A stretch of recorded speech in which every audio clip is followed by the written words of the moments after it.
Ajira ni kitu pekee ambacho hakiwezi kuja kurithiwa na watoto wako. Ndio maana tunasisitiza kila siku kwamba ajira ni utumwa.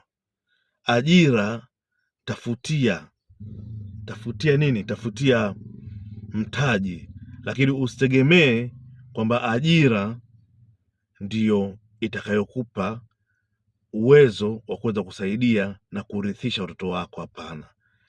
Ukifariki leo kwenye ajira, basi haipiti wiki washamreplace mtu mwingine, thamani yako imeishia pale pale. Lakini ukifariki leo kwenye biashara yako, basi biashara yako wewe itabaki watoto wako, labda wao wenyewe wacheze, na wakicheza lawama una.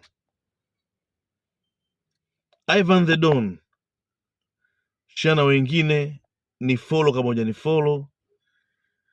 Ajira, tengenezea mtaji, ikiwezekana anza biashara pembeni, ikikubali achana na ajira, toka hapo kafanya mambo yako mwenyewe.